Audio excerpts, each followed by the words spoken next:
하나님 아버지 참으로 감사합니다. 주님께서 저희들에게 은혜를 주셔서 이 시간에 정말 주님을 찬양하며 함께 기뻐하며 또 즐거워할 수 있는 복된 시간 주신 것 주님 감사합니다. 우리 찬양의 고백처럼 호산나 다윗의 자손 영광 중에 우리 주인 우리 주님을 함께 찬양합니다. 예배 가운데 좌정하셔서 우리의 찬양과 경배를 홀로 받아주시기를 주여 간절히 원합니다. 주님 이 시간에 저희들에게 주시는 말씀으로 저희들을 새롭게 하여 주시고 이 말씀으로 저희를 정말 은혜 가운데 세워주시는 귀한 시간 되기를 원합니다. 저희들이 정말 이 말씀으로 주님 은혜를 체험하고 또 이 말씀으로 새로워진 우리의 모습을 보기를 주님 간절히 원합니다. 주님께서 이 시간 성령을 통한 은혜를 주셔서 말씀의 뜻을 잘 이해하고 깨달을 수 있도록 주여 복내려 주옵소서. 감사드리며 우리 주님 되시는 예수 그리스도의 이름으로 기도합니다. 아멘. 오늘 우리에게 주시는 하나님 말씀 같이 보겠습니다. 마가복음 9장 38절로 42절까지 말씀입니다. 마가복음 9장 38절부터 42절까지 우리 한 절씩 교독을 하겠습니다. 제가 먼저 38절을 읽겠습니다. 요한이 예수께 여짜오되 선생님 우리를 따르지 않는 어떤 자가 주의 이름으로 귀신을 내쫓는 것을 우리가 보고 우리를 따르지 아니함으로 금하였나이다.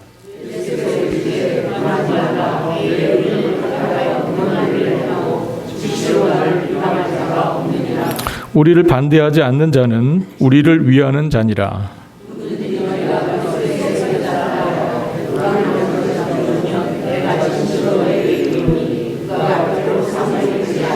함께 읽겠습니다. 또 누구든지 나를 믿는 이 작은 자들 중 하나라도 실족하게 하면 차라리 연자맷돌이 그 목에 매여 바다에 던져지는 것이 나으니라. 아멘.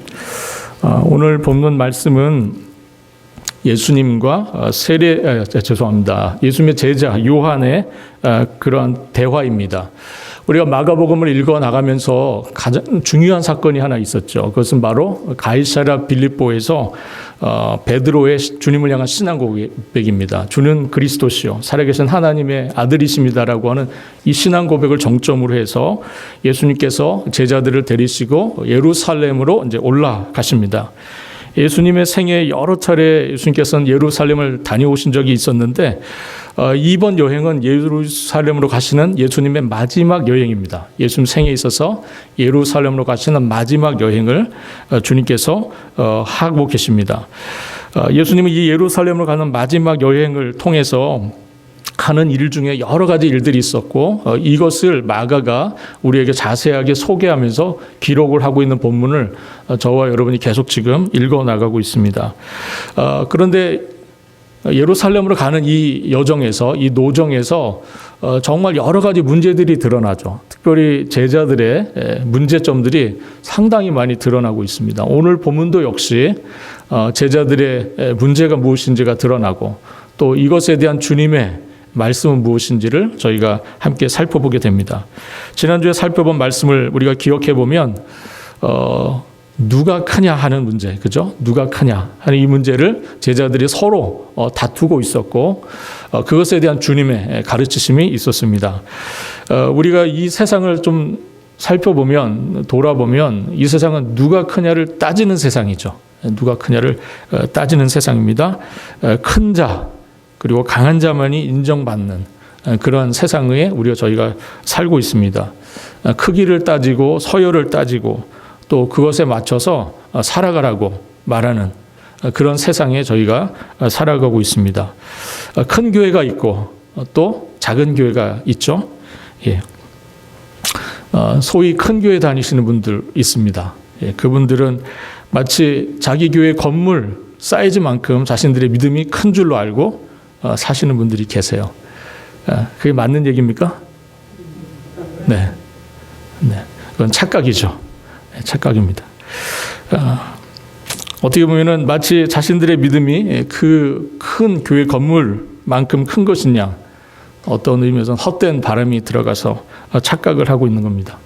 우리는 그런 착각 속에 살아가고 있고 누가 크냐를 따져대고 그것을 가지고 서로를 평가하고 판단하는 그런 세상에 살아가고 있습니다. 그러한 가치를 우리의 삶의 기준으로 갖고 사는 것이 오늘날 세상 사람들이고, 안타깝게도 그리스도인들도 그러한 기준에 따라가 살아가고 있는 것이 오늘날 신자들의 모습이고 교회의 모습이라는 것이 굉장히 안타깝습니다. 세속주의 영향에 물들어가고 있는 오늘날 교회를 보면서 우리 주님께서 얼마나 안타까워하실까 하는 생각을 좀 해보게 됩니다. 우리가 이 문제, 누가 크냐는 이 문제가 우리가 지난주 살펴본 말씀이었는데, 이 문제가 오늘 본문에서도 역시 드러나고 있는 것을 저희가 보게 됩니다. 본문을 보면 요한이 예수님께 말하는 것으로 오늘 본문이 시작되고 있습니다. 38절에 요한이 예수께 여짜오되 선생님, 우리를 따르지 않는 어떤 자가 주님의 이름으로 귀신을 내쫓는 것을 우리가 보고 우리를 따르지 아니함으로 금하였나이다. 이렇게 요한이 예수님께 이야기를 합니다.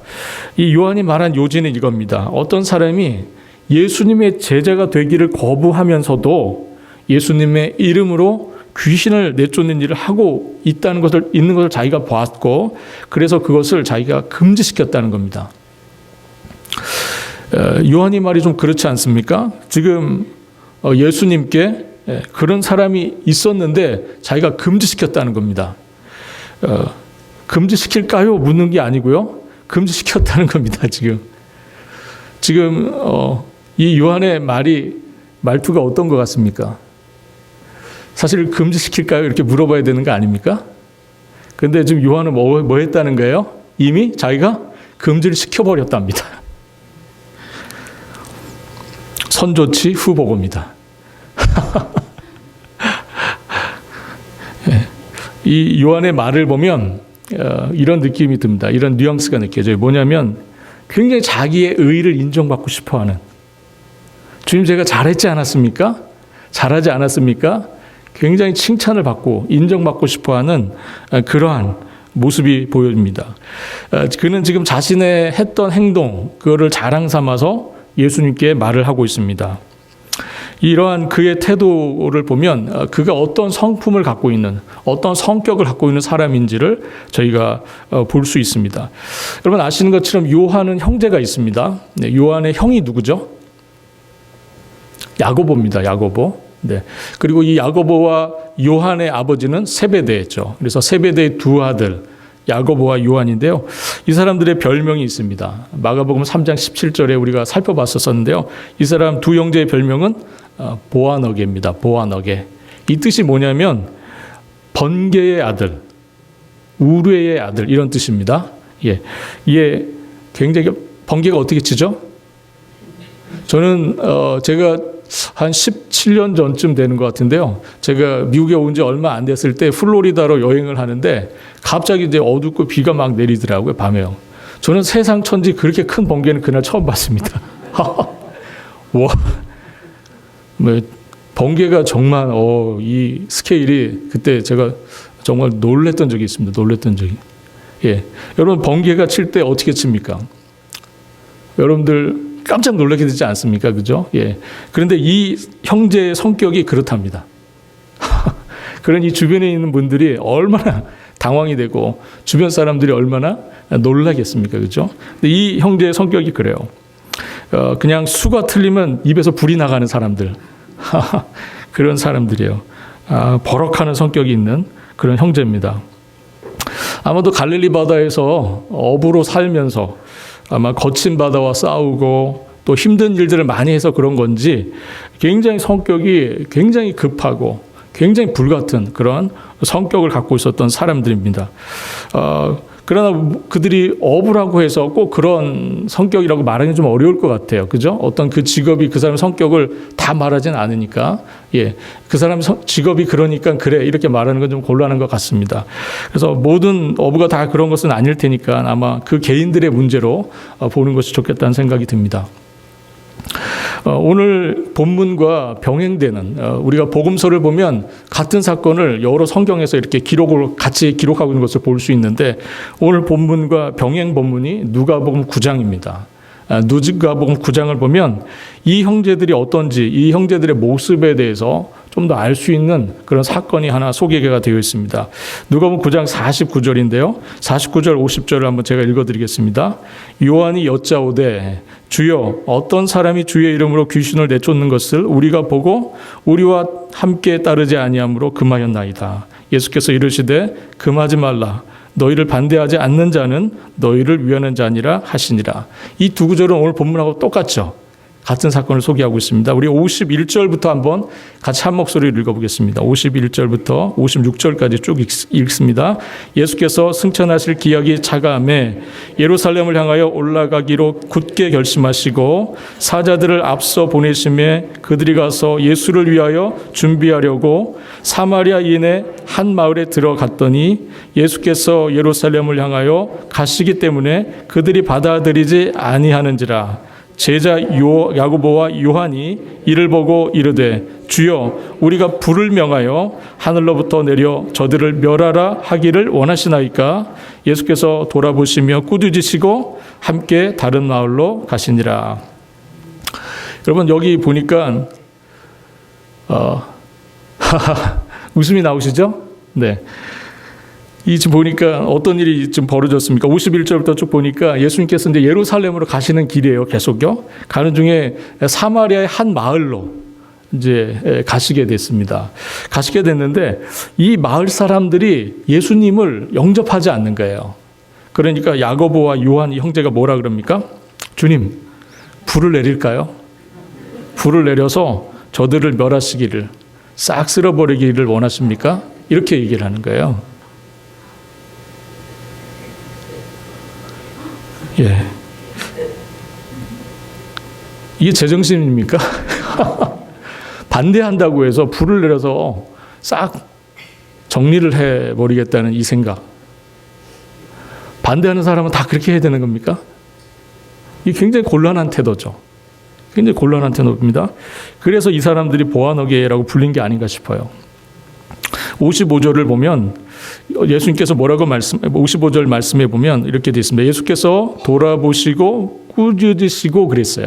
예, 그들을 꾸짖으시죠. 이러한 말에 대해서. 그런데 거기에 우리 성경에 보면 개역개정 성경에 보시면 이렇게 각주가 달려 있습니다.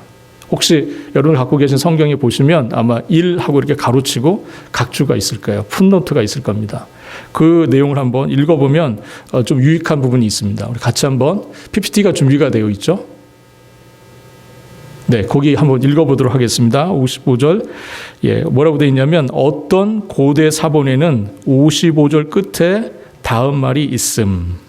어떤 말이 있냐면 이르시되 너희는 무슨 정신으로 말하는지 모르는구나. 인자는 사람의 생명을 멸하러 온 것이 아니요 구원하러 왔노라 하시고. 예. 어떤 사본에는 어떤 성경에는 이러한 부분이 있다는 거예요. 너희는 무슨 정신으로 말을 하는지 모르겠구나. 인자는 사람의 생명을 구하러 온 것이지 생명을 멸망시키러 온 것이 아니다. 이렇게 주님께서 말씀하셨다는 거예요. 주님이 말씀하신 것은 이겁니다. 그들을 불로 다 싹 쓸어버린다는 거, 불로 다 태워버린다는 거, 이게 정말 제정신이냐 이런 얘기를 하시고 계시는 거예요. 예. 우리가 들어도 너무나 황당한 이야기, 주님이 들으셔도 너무나 황당한 이야기를 하는 이 두 제자의 모습을 보시면서 주님께서 하신 말씀입니다. 이들 정말 못 말리는 사람들이죠. 예. 요한이 이렇습니다. 요한이 이런 사람이에요. 이들은 지금 왜 예루살렘으로 가고 있는지, 주님께서 지금 왜 예루살렘으로 향하고 계시는지, 그리고 그들은 왜 주님과 지금 동행을 하고 있는지, 그 이유를 잘 모르고 있는 사람들입니다. 지금 잘 모르고 있어요. 왜 주님이 지금 예루살렘을 향하여 가고 계시는지, 그리고 자신들은 왜 주님과 지금 동행을 하고 있는지, 그걸 잘 모르고 있다는 것이죠.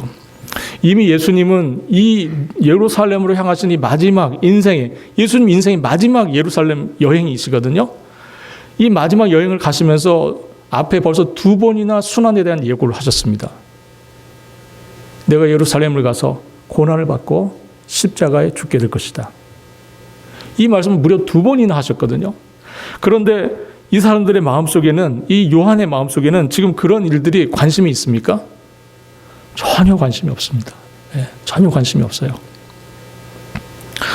한결같이 제자들의 모습은 그들의 주님을 향한 무지를 계속 드러내고 있습니다. 성경은 자주 제자들의 이러한 수치, 과오, 무지 이런 것들을 굉장히 사실대로 성경은 공개하여서 우리에게 소개를 합니다. 마가는 요한 외에도 마가죠. 오늘 본문을 우리 마가복음을 보고 있지 않습니까? 근데 이 마가복음은 요한의 이러한 어떤 실수와 잘못 외에도 다른 예수님의 제자들의 잘못, 실수 이런 것들을요 가감없이 기록합니다.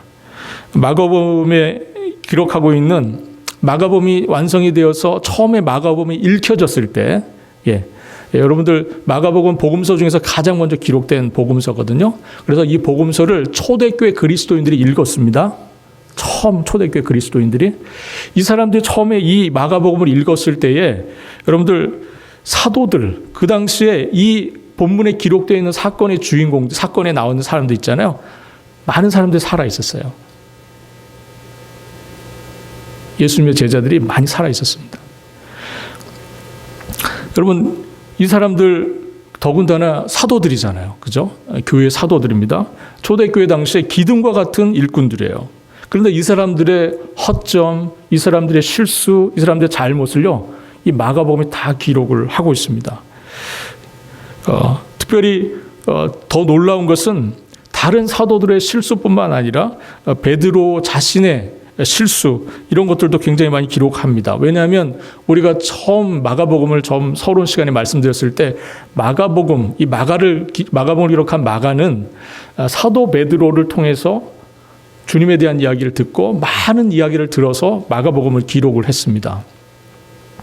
그렇기 때문에 이 이야기를 하고 있는 사람은 베드로고 베드로의 많은 이야기들을 통해서 마가가 이 복음서를 기록을 했는데 우리가 보면은 이 베드로에 대한 실수 잘못이요 마가복음이 아주 적나라하게 드러나는 것을 볼 수 있습니다. 우리가 일반적으로 제자라고 한다면 스승의 잘못을 우리가 가감없이 기록할까요? 여러분들이 누군가의 제자예요. 스승으로부터 어떤 이야기들을 들었습니다. 그런데 그것을 기록으로 남겨야 돼요. 그러면 어떻게 하시겠습니까? 스승의 잘못을 낱낱이 다 고발하여 알립니까? 일반적으로 그렇게 안 하죠. 또 스승도 제자에게 누가 될 만한 자신의 어떤 흠이나 이런 거 잘 얘기 안 하게 됩니다. 그런데요, 베드로는 다 이야기를 했던 것 같아요. 다 이야기하고 잘못을 다 이야기합니다. 그렇게 기록되었어요, 성경이요. 성경은 하나님께서 교회에 필요하다고 여기시는 내용들을 가감없이 생생하게 성령의 영감을 받은, 감동을 받은 저자들이 기록한 책입니다. 그러므로 성경은 어떠한 개인에게 특혜를 베풀거나 편파적인 평가를 내리지 않아요. 성경은 아주 가감없이 그것이 실수고 잘못이고 분명히 비난받고 분명히 책망받아야 마땅한 일들도 성경은 기록을 합니다. 성경은 우리의 죄악을 미화하지 않습니다. 미화시키지 않아요. 오히려 죄의 그 진모습, 그것을 들추고 지적합니다. 그러나 거기서 성경은 그치지 않죠. 성경은 한 손으로는 우리의 죄에 대해서 지적을 하겠지만 또 한 손으로는 십자가의 용서와 부활을, 거기에 나타난 하나님의 놀라운 사랑과 그로 말미암는 새로운 생명에 대해서 성경은 우리에게 소개를 하고 있습니다. 하나님은 결코 죄악을 미화시키는 그런 분이 아니십니다. 그러나 하나님은 죄인을 용서하시고 새로운 삶으로 인도하시는 분이십니다. 할렐루야. 네, 우리 주님은 그런 분이세요. 그 주님의 마음, 주님의 성품, 그것이 잘 기록되어 있는 것이 바로 성경입니다. 38절 한번 다시 한번 읽어보도록 하겠습니다. 요한이 예수께 여짜오되 선생님, 우리를 따르지 않는 어떤 자가 주의 이름으로 귀신을 내쫓는 것을 우리가 보고 우리를 따르지 아니함으로 금하였나이다. 요한의 이 말 속에 보면 가장 많이 나오는 단어가 뭐죠? 이 38절 말씀에 요한이 했던 말인데요. 여기에 가장 많이 나오는 단어는 바로 우리라는 단어입니다. 우리. 3번 나오고 있죠. 요한의 말의 요지는 이겁니다. 우리 편이 아니었기 때문에 금지시켰다는 거예요. 그 사람이 우리 편이 아니라는 거예요. 그래서 금지시켰다는 겁니다. 지금 요한은 우리라고 하는 그 이기심, 거기에 빠져 있는 겁니다. 우리라는 이기심에 빠져서 전체를 지금 보지 못하고 있어요. 예, 그것이 바로 요한의 문제입니다. 제자들에게는, 지금 요한을 비롯한 제자들에게는 계속해서 베드로 때도 이야기가 되었지만 하나님의 일보다는 지금 사람의 일, 우리의 일이 더 중요합니다. 예. 그들은 우리라고 하는 울타리를 쳐놓고 그 안에 들어오지 않으면 모두 배척해 버렸어요. 아주 지독한 이런 배타주의가 그들 가운데 있었습니다. 우리라고 하는 울타리 안에 들어오지 않으면, 그것은 바로 하나님의 일을 하지 않는 것이라고, 하나님께 속하지 않은 것이라고 그렇게 말하고 생각했던 겁니다. 여러분, 중요한 것은 무엇입니까? 정말 중요한 것은 우리가 생명을 살리는 일이고 주님의 이름으로 그것을 하는 겁니다. 그게 굉장히 중요한 일이죠. 그래서 그 일로 인해서 하나님의 영광이 드러나고 있는가? 그리고 하나님의 통치가 그 가운데 나타나고 있는가? 이게 정말 중요한 일입니다. 이러한 어떤 대원칙, 이 중요한 원칙이 있어요. 그래서 그런 차원에서 제자들이 생각을 하고 그런 차원에서 주님을 따라가고 했어야 되는데 요한을 비롯한 다른 제자들, 이 제자들의 마음속에는 그런 생각이 없습니다. 많은 경우 우리는 정말 우리만을 생각하는 것 같아요. 우리만. 물론 어떠세요? 우리는 우리만 생각하고 있지 않습니까? 그죠? 정말 우리 밖에 있는 사람들을 많이 생각하면서 살고 있나요? 많은 경우 우리는 정말 우리만 생각합니다. 누가 했냐를 따지죠. 누가 했냐? 만약 누군가 해야 한다면 우리가 해야죠. 그죠? 그거를 누군가 해야 한다면 우리가 해야지 다른 사람이 해서는 안 되는 겁니다. 다른 놈의 그들이 해서는 안 되는 겁니다. 여러분, 열심을 내는 거 굉장히 좋습니다. 이 요한의 열심 정말 놀랍죠. 우리 이 공동체를 위하는 이 요한의 열심은 참 놀랍습니다. 그러나 우리의 열심이 아니라 하나님 나라를 위한 열심, 하나님 나라를 드러내는 그 열심이 필요한 것이죠. 하나님의 마음을 품고 행하는 열심, 하나님의 마음으로 포용하고 넓어진 마음으로 일하는 그 열심, 그것이 필요합니다. 오늘날 교회들 간에 경쟁하는 그런 모습들을 보면 참 안타까울 때가 참 많습니다. 전에 제가 월마트에 간 적이 있습니다. 어떤 분이 다가오셔서 교회 다니시냐고 물으시더라고요, 저한테요. 제가 교회 안 다니게 생겼나 봅니다. 교회 다니시냐고 물어보시더라고요. 그래서 속으로 이렇게 생각했어요. 와, 이분 참 열심히 있으신 분이신가 보다. 참 귀하다. 제가 그런 마음이 들었어요. 순간적으로요. 그러면서 제가 다닌다고, 교회를 다니고 있다고 이렇게 말씀을 드렸어요. 그랬더니 그분이 하시는 말씀이 이겁니다. 우리 교회에 와보세요. 우리 교회도 와보세요. 우리 교회도 와보세요. 이렇게 얘기하시더라고요. 이건 좀 아니다 싶은 생각이 들었습니다. 네. 혹시 우리 중에도 그런 분들이 계십니까? 그러시면 안 되겠죠? 열심을 내는 건 좋지만 우리만이라고 하는 이 이기심은 사실 우리의 얼굴을 찡그리게 만들고요. 그리스도의 평안을 깨는 위험이 될 수 있습니다. 생각해보면 요한과 제자들은 이 앞에 본문에서 변화산 사건 이후에 귀신 들린 아이를 고쳐주지 못했었어요. 이 제자들이요. 그런데 오늘 보니까 자기들이 못했던 일을 어떤 사람이 지금 했거든요. 그러니 그 마음속에 뭐가 생긴 겁니까? 시기심이 생긴 겁니다. 시기심. 이 본문과 비슷한 사건이 구약에도 있었어요. 우리 민수기 11장을 보면 모세가 70인의 장로들을 불러 모으는 장면이 나옵니다. 70인의 장로들을 불러 모았는데 이때 성령께서 임하시고 예언을 하는, 그 성령을 받은 장로들 70인이 하는 그런 장면이 나와요. 그런데 이때 모이지 않았던 두 사람이 있었습니다. 그 사람들은 엘답과 메댓이라는 이 두 사람이었는데 이 두 사람들이 그때 함께 모이지 않았거든요. 그 자리에 있지 않았는데 놀랍게도 나중에 들리는 얘기가 이 두 사람들에게도 성령이 임했던 거예요. 이런 일이 있었습니다. 이것을 나중에 모세가 알게 되고 다른 사람들이 알게 되었습니다. 그런데 여호수아가 모세에게 가서 그들을 말려달라고, 그들이 그 하는 것을 중단시켜달라고 그렇게 이야기합니다. 그때 모세가 이런 이야기를 하죠. 모세가 이르되 내가 나를 두고 시기하느냐. 지금 너 시기하고 있니? 그 이야기를 합니다. 여호수아의 요청을 듣고 모세는 여호와께서 그의 영을 그의 백성들에게 주사 다 선지자 되기를 원한다 이렇게 말합니다. 지금 여호수아는 시기를 하고 있어요. 아니 그 사람 우리와 같이 있지 않았는데, 우리가 있을 때 함께 있지 않았던 사람들인데 왜 그 사람들에게도 성령이 임했지? 그걸 시기했어요. 그러면서 그 이야기를 듣고 여호수아의 얘기를 듣고 모세가 이렇게 얘기하는 겁니다.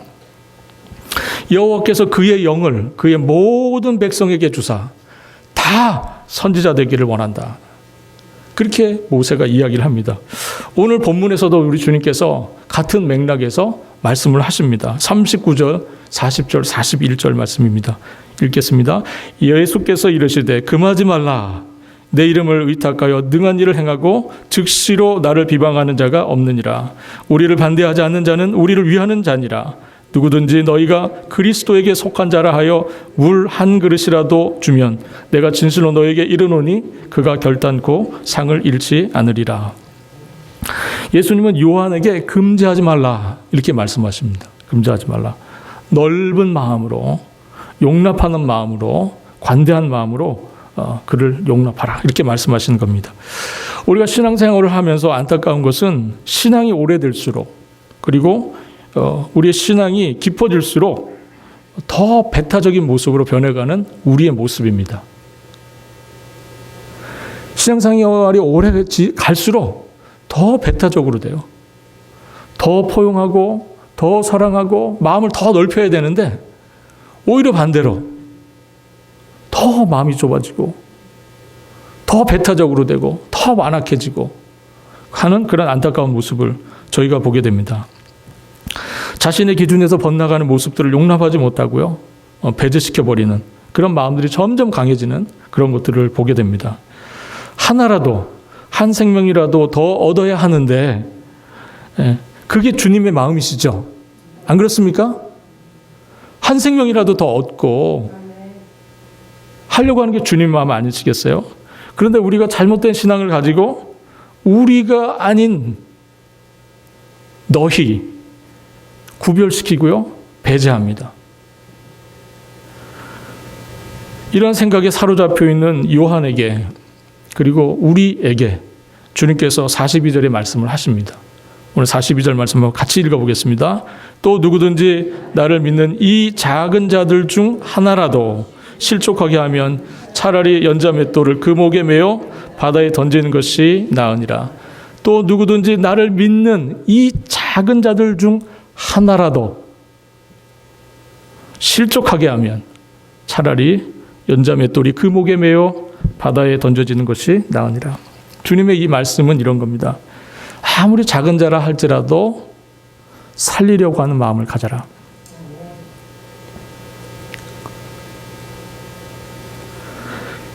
주님은 우리의 작은 음성, 작은 신소리조차도 거기에도 귀를 기울여 주시는 분이십니다. 할렐루야. 네. 원수도 죄인도 용납하시고 품으시는 분이 우리 하나님이세요. 그런데 우리가 일을 하다 보면 그런 하나님의 마음을 갖고 일을 하기보다는 작은 것쯤은 우습게 여기고 작은 것쯤은 쉽게 해결하려고 하는 그런 유혹에 빠집니다. 주님의 이 말씀을 우리가 정말 늘 가슴속에, 우리의 사역 속에 담고 있어야 하겠다는 생각이 듭니다. 이 말씀을 직접 들었던 요한의 그 이후의 모습을 우리가 좀 생각해 볼 필요가 있습니다. 이 말씀을 요한이 지금 듣고 있잖아요. 그 요한은 나중에 어떻게 됩니까? 그는 나중에 최후의 만찬 때, 주님과 하는 마지막 그 식사 때 주님의 품에 안겨 있었던 제자죠. 주님과 가까이 있었던 제자, 주님의 사랑을 받는 그런 제자였습니다. 그는 예수님께서 대제사장에게 끌려가 재판을 받으실 때 마지막까지 동행했던 제자가 요한입니다. 그리고 십자가 아래에서 주님이 죽어가실 때 그 아래에서 있었던 제자, 그리고 예수님으로부터 어머니 마리아를 돌봐달라는 부탁을 들었던 제자가 요한입니다. 그는 마지막까지 제자들 중에서 가장 오래 살았던 제자라고 여겨지고요. 그는 그러한 제자로서 당시 초대교회, 핍박과 환란 속에 있었던 초대교회를 향하여서 하나님의 사랑에 대해서 실제적이고 실천적인 메시지를 가르치고 전했던 사랑의 사도가 됩니다. 예. 우리 같이 한번 요한일서 3장 16절로 18절까지 말씀 한번 같이 읽어보겠습니다. 요한일서 3장 16절로 18절까지 말씀 함께 읽겠습니다. 그가 우리를 향하여 목숨을 버리셨으니 우리가 이로써 사랑을 알고 우리도 형제들을 위하여 목숨을 버리는 것이 마땅하니라. 누가 이 세상의 재물을 가지고 형제의 궁핍함을 보고도 도와줄 마음을 닫으면 하나님의 사랑이 어찌 그 속에 거하겠느냐. 자녀들아, 우리가 말과 혀로만 사랑하지 말고 행함과 진실함으로 하자. 네. 그가 우리를 위하여 목숨을 버리셨으니, 그가 우리를 위하여 목숨을 버리셨으니 이로써 우리가 사랑을 알고 우리도 형제를 위하여 목숨을 버리는 것이 마땅하니라. 사랑하는 자들아, 우리가 말과 혀로만 사랑하지 말고 행함과 진실함으로 하자. 요한 사도가 당시 초대교회에게 보냈던 편지 속에 나오는 이야기입니다. 천둥의 아들 보아너기라는 별명을 갖고 있었던 이 요한이 어떻게 사랑의 사도, 이렇게 사랑을 말하는 사도가 되었을까 하는 겁니다. 아마 요한은 평생도록 주님께서 오늘 자신에게 하셨던 이 말씀을 기억했을 겁니다. 작은 자 하나라도 소홀하게 대하지 마라.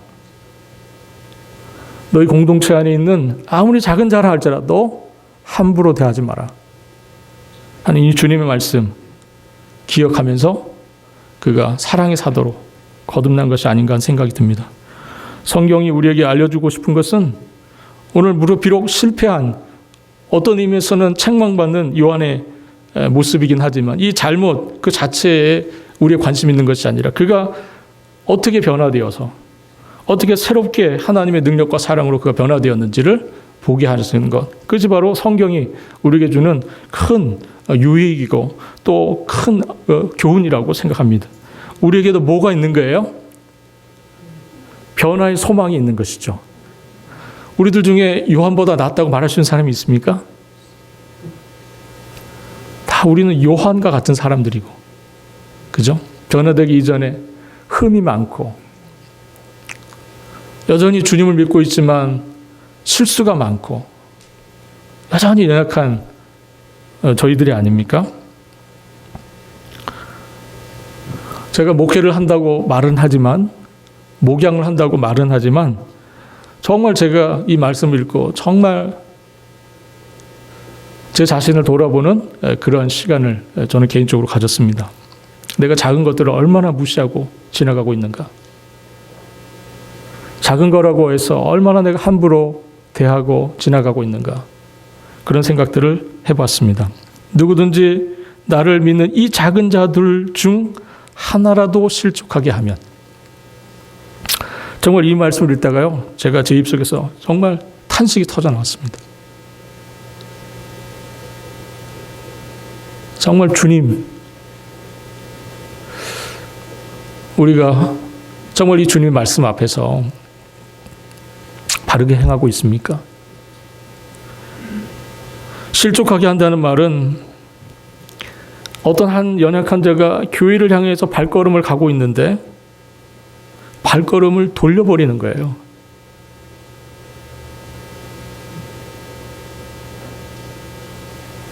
그렇게 만든 거예요. 연약한 자, 작은 자가 교회를 향해 오고 있는데 내가 그로 하여금 돌아가게 하는, 발걸음을 돌리게 하는 이유를 준 겁니다.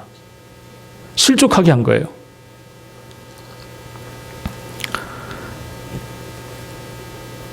그들의 교회를 향하는 발걸음을 막았다면 그들은 하나님 앞에서 죄를 짓는 게 되죠. 그러나 그럼에도 우리도 역시 그 형제 앞에서 그를 실족하게 하는 죄를 짓고 만 겁니다. 파당적인 이기심이 아니라 죄인을 용서하시고 용납하라 하셨던 그 그리스도의 은혜로운 마음, 우리 주 예수 그리스도의 그 은혜로우심, 그거로 서로를 인내하고 서로에 대해서 참아주고 서로에 대해서 기다려주는 이 마음이 정말 우리에게 필요하다는 생각이 듭니다. 특별히 우리 주변의 작은 자들을 돌아보고 소홀히 대하거나 마음에 상처를 주는 일들은 없었는지를 살필 수 있기를 참으로 바랍니다. 이 말을 하는 제가 참 제 자신이 조심스럽습니다. 사실은. 여러 가지 이유로 교회 문턱이 높다고 생각하는 사람들이 있습니다. 우리가 정말 자세를 더 낮춰야 될 것 같아요. 자세를 더 낮춰야 됩니다. 우리가 너무 높아서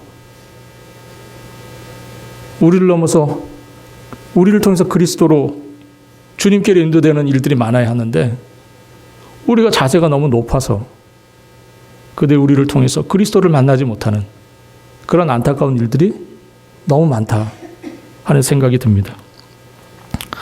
사랑하는 성도 여러분, 오늘 종려주일입니다.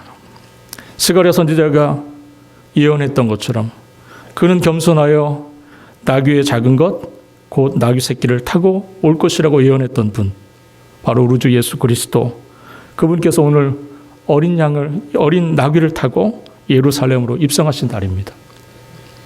만왕의 왕이 되신 그 분께서 겸손하여서 나귀의 새끼를 타고 예루살렘으로 입성하신 이날, 우리 주님께서 무엇을 위하여 이 땅에 오셨고 주님께서 이 종려주일에 많은 사람들이 환호하고 열광하는 그 인파 속에서 굳이 나귀의 어린 그 새끼를 타고 예루살렘으로 들어가셨는가? 그 모습을 우리가 함께 기억할 수 있는 이 아침이 될 수 있기를 바랍니다. 우리가 내일부터 고난주간 보내게 됩니다. 예수님 생에 있어서 예루살렘에서의 마지막 한 주간입니다. 그분의 생의 마지막 한 주간을 저희가 함께 어떠한 마음으로 우리가 보내야 할지를 한번 생각해 볼 수 있기를 바랍니다. 낮은 곳으로 임하시는 우리 주님, 작은 자를 돌보라고 명령하신 우리 주님, 그 사랑, 십자가의 죽음에서 나타나신 그 하나님의 사랑, 그것이 어떻게 우리 가운데 나타나야 하고 우리 가운데 어떻게 실천되어야 하는지를 이번 한 주간 여러분들 깊이 묵상하시는 그런 한 주간 되실 수 있기를 우리 주님의 이름으로 바라겠습니다. 기도하겠습니다. 사랑하는 주님, 오늘 주님의 말씀을 통해서 교훈하시고 저희들을 하나님 가르쳐 주신 것들 주님의 마음속에 기억하게 하시고, 특별히 하나님 우리 중에 작은 자 한 영혼, 한 심령을 우리가 정말 주님의 마음으로 바라보고 하나님 살필 수 있는 그런 마음을 우리에게 주시기를 원합니다. 정말 우리라고 하는 이기심과 자만심에 사로잡히지 않게 하여 주시고 정말 주님의 마음으로 품고 사랑하고 기다리고 인내하는 저희들 될 수 있도록 주님 도와주시고, 더욱더 하나님 주님처럼 낮아지고 겸손하여져서 하나님 아버지의 영광을 드러내고 주님의 뜻을 이루어드리는 저희들이 될 수 있도록 주여 인도하여 주옵소서. 감사드리며 우리 주님 되시는 예수 그리스도의 이름으로 기도합니다. 아멘.